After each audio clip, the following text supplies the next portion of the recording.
اللہ رب العالمین نے انسان کے اوپر جتنے انعامات کیے ان میں سے ایک بڑا انعام اللہ تبارک و تعالی کی طرف سے جو انسان پر ہوا وہ اولاد والی نعمت کا مل جانا ہے۔ مشرکین عرب کفار مکہ ان کے اندر ایک بری خصلت یہ پائی جاتی تھی کہ اولاد کے پیدا ہوتے ہی اسے زندہ درگور کر دیا کرتے، خصوصاً اگر ان کے ہاں بیٹی پیدا ہو جاتی تو اسے زندہ زمین کے اندر دفن کر دیا کرتے تھے۔ تو اللہ تبارک و تعالی نے ارشاد فرمایا وَلَا تَقْتُلُوا أَوْلَادَكُمْ خَشْيَةَ إِمْلَاقٍ کہ بھوک کے ڈر کی وجہ سے اپنی اولاد کو قتل مت کرو۔ انہیں اس بات کا خوف ہوتا کہ یہ بچی بڑی ہوگی، اس کا بوجھ کون اٹھائے گا، یہ کام تو کر نہیں سکتی، گھر کے اندر رہتی ہے، یہ ہم پر بوجھ بنا رہے گی۔ تو اللہ رب العالمین نے فرمایا کہ بھوک کے ڈر کی وجہ سے اپنی اولادوں کو قتل نہ کرو، انہیں بھی ہم رزق دیتے ہیں اور تمہیں بھی ہم ہی رزق دیں گے۔ تو یہاں پر ایک بات کی طرف آپ کی توجہ دلانا چاہوں گا کہ اللہ رب العالمین نے اس مقام پر اولاد کو رزق عطا کرنے کا ذکر پہلے کیا اور والدین کو روزی دینے کا ذکر بعد کے اندر کیا۔ تو یہ اس بات کی طرف اشارہ کیا گیا ہے کہ انسان جن کی کفالت کر رہا ہے یا جو اس کے ماتحت ہیں یا جن کے اوپر انسان خرچ کرتا ہے، چاہے وہ کمزور ضعیف اس کی اولاد میں سے ہوں، بیوی ہو یا غیر لوگ ہوں، تو اللہ تبارک و تعالی اس عمل کی بدولت اس انسان کو بھی رزق مہیا کرتا ہے۔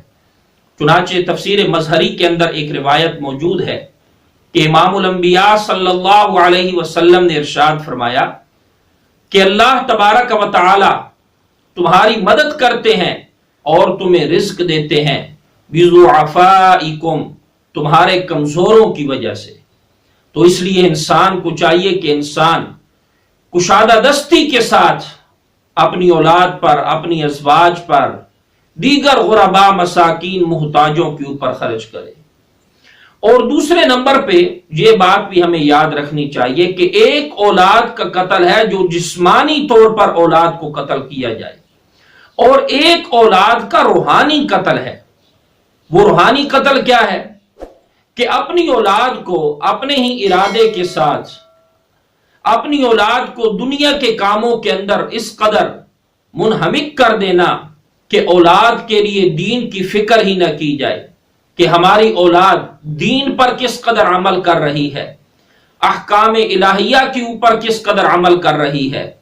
قرآن و سنت کے مطابق کس قدر زندگی بسر کر رہی ہے۔ حالانکہ انسان کی سب سے بڑی فکر اپنی اولاد کے متعلق یہ ہونی چاہیے کہ میری اولاد دیندار کتنی ہے، اور یہ فکر اتنی عظیم فکر ہے۔ میں قرآن کریم سے ایک حوالہ آپ کی سماعتوں کے نظر کرنا چاہوں گا کہ اللہ رب العالمین ارشاد فرماتے ہیں کہ اللہ کے ایک پیغمبر حضرت سیدنا یعقوب علیہ السلام کے اوپر جب موت کا وقت آن پہنچا تو انہوں نے اپنے بیٹے کو کیا وصیت کی، اپنے بیٹوں سے کیا سوال کیا، قرآن کریم نے اس کا تذکرہ کیا۔ چنانچہ اللہ رب العالمین ارشاد فرماتے ہیں کہ حضرت سیدنا یعقوب علیہ السلام نے آخر وقت اپنے بیٹوں سے یہ سوال کیا تھا، اے میرے بیٹو ما تعبدون من بعدی، میرے جانے کے بعد تم کس کی عبادت کرو گے، اپنا معبود حقیقی کس کو سمجھتے رہو گے، کس کی پوجا پاٹ کرتے رہو گے، کس کی سور و پکار کرو گے اور نظر و نیاز دو گے۔ تو بیٹے وہ پیغمبر کی اولاد تھے، حضرت سیدنا یعقوب علیہ السلام کے بیٹے تھے، عرض کرنے لگے اے ہمارے ابا جان، ہم اسی معبود کی عبادت کریں گے جو آپ کا بھی معبود ہے اور اب آپ کے آباء و اجداد کا بھی معبود ہے، جو معبود ہے حضرت ابراہیم علیہ السلام کا، حضرت اسماعیل علیہ السلام کا،